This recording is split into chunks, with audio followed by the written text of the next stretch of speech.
Digital marketing, just like traditional marketing, is about communicating your brand and your products or services to the world. But with digital, that's specifically through the internet, on computers, tablets, and phones. The key channels you will reach people through in digital are your website, search engine results, both organic and paid, email newsletters, social media platforms, affiliates and influencers, online PR, and paid display advertising across search, social, and websites. Whilst very different, digital channels can work closely together, passing data and funneling customers to and from each other. For instance, you might gain some traffic from an online PR mention, which you follow up by remarketing to those new visitors in their social media feeds, with ads sending them back to your website to sign up for your newsletter. This tight integration, somewhat powered by automation tools, is one of the key disciplines in managing successful digital marketing for a brand or organization.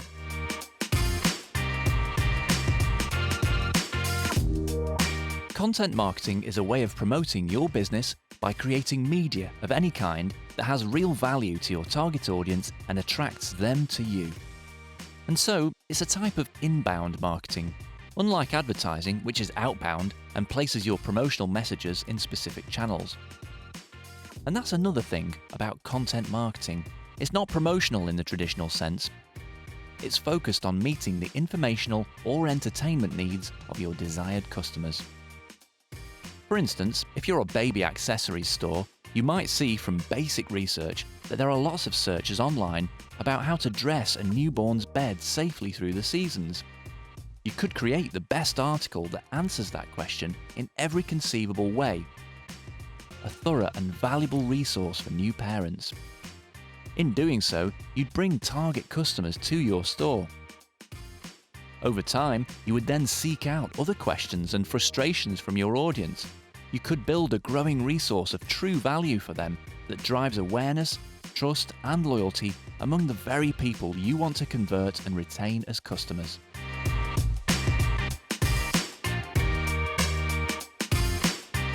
As the social media platforms became increasingly saturated, they realized that to keep the experience valuable for users, they would need to curate our feeds.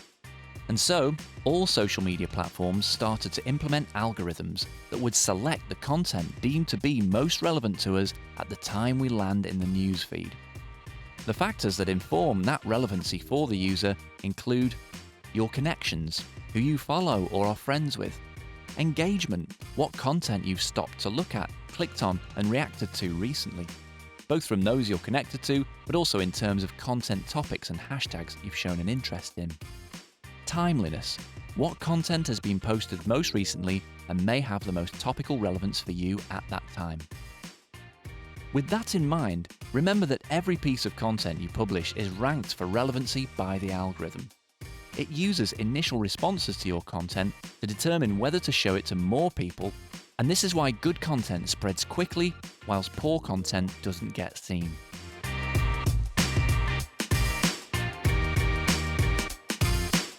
When you make a search engine query, a piece of complex software called an algorithm serves up a small selection taken from all the pages on the internet. The Google algorithm, for instance, ranks these pages based on 3 sets of signals.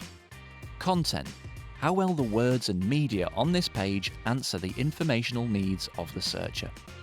Technical, how well this website works, page speed, mobile optimization, usability, and its wider authority on the topic, sitemap, meta tags, H1 tags, etc. Backlinks, how many relevant authoritative websites link to this page and domain, indicating its authority within this topic area. Additionally, Google refines its search results by looking at how searchers interact with content on the search results pages. Key factors here include click-through rate, the percentage of people who see that result and are compelled to click on it. Dwell time, how long people spend on that page before clicking back to the search results page. Bounce rate, how many people come straight back to search results.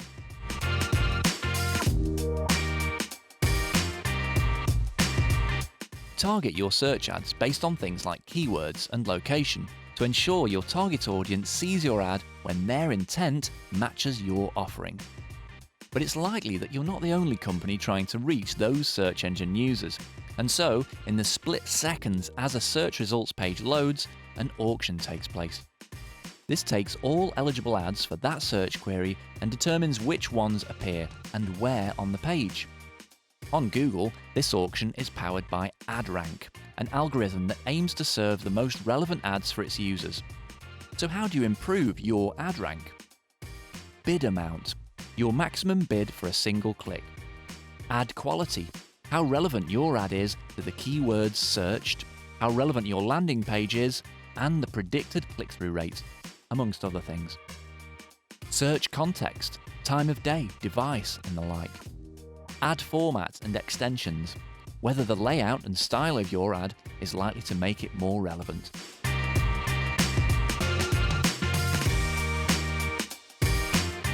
The average conversion rate for an e-commerce website is between 2 and 5%, meaning that as many as 98% of visitors leave without making that all-important purchase. Previously, we completely lost touch with that vast majority of visitors, never to be seen again. But with remarketing, we can show them adverts based on their visit, i.e. which areas of our site or products they looked at and when. This can be a highly effective tactic, which is why it's so popular among marketers. Implementation is easy and just requires placing code from an ad platform such as Facebook or Google on your website. This then tracks which of that platform's users are coming to your site and which pages they visit. You can then run ad campaigns offering them compelling reasons to come back. And common tactics here include offering limited time offers on the product that they viewed or similar products that they might not have seen.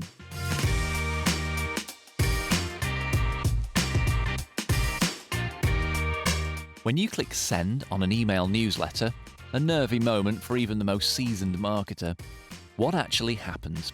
Well, your email service provider, for instance MailChimp, HubSpot, Constant Contact, or one of the many others out there, sends your newsletter to your list.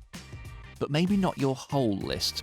Many ESPs have abuse prevention systems that predict whether an email address might be valid or old or dormant. Also, smart marketers are increasingly segmenting their lists, sending targeted messages to subsections of their audience. For instance, those who bought shoes recently, or those who spend more than $1,000 per month.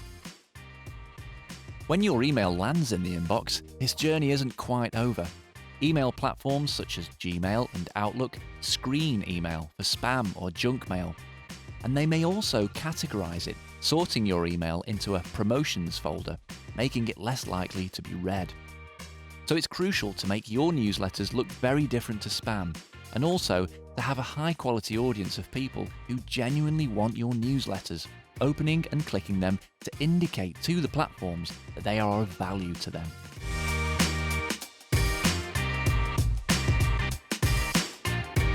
What is UX? UX, or user experience, is the discipline of designing products that offer the optimal experience to the user. From a drinks can ring pull to the cockpit of a commercial jet plane, the interfaces we take for granted have been meticulously designed for maximum effectiveness and minimum friction. And that's how to think about designing a website's UX. It's about making the content accessible in its most useful form for as many people as possible, whatever device they're on, however good their eyesight is, or their understanding of technology. And whilst it's about creating nicely presented content, it's also about removing things too. Any clutter or confusion, any hard-to-read text passages, or unintuitive interactive elements that require the user to work out what to do. As the quality of app and website UX design has increased across the board, so it has become more important than ever to consider this in your website, your landing pages, and your marketing assets to ensure that you maximize customer acquisition and retention rates.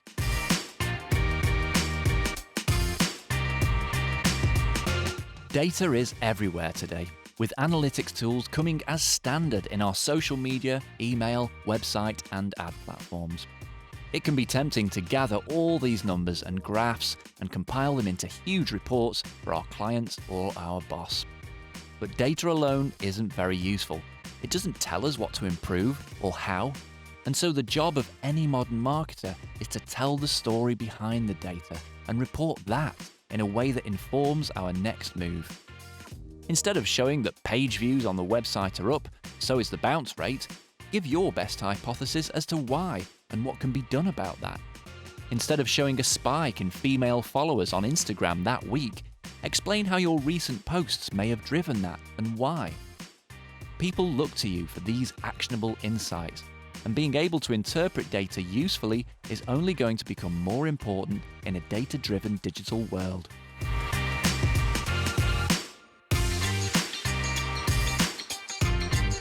Digital marketing is an ongoing, complex process, and to ensure it's effective, you need a detailed strategy.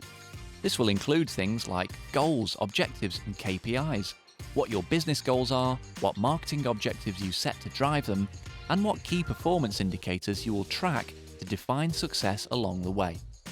Target audience. Through research, you'll define the buyer personas who you want to reach and influence with your message. Content plan. What your message is and how you'll articulate it in digital. Channel plan. Where you will place your message and what formats it will take. Budget. How much you will spend on research, production, and paid media. Timeline. When everything will happen, who will do it, and who's responsible for each piece. Having this strategy ensures that everyone has clarity on the path ahead and can always refer to that as you go about executing your digital marketing.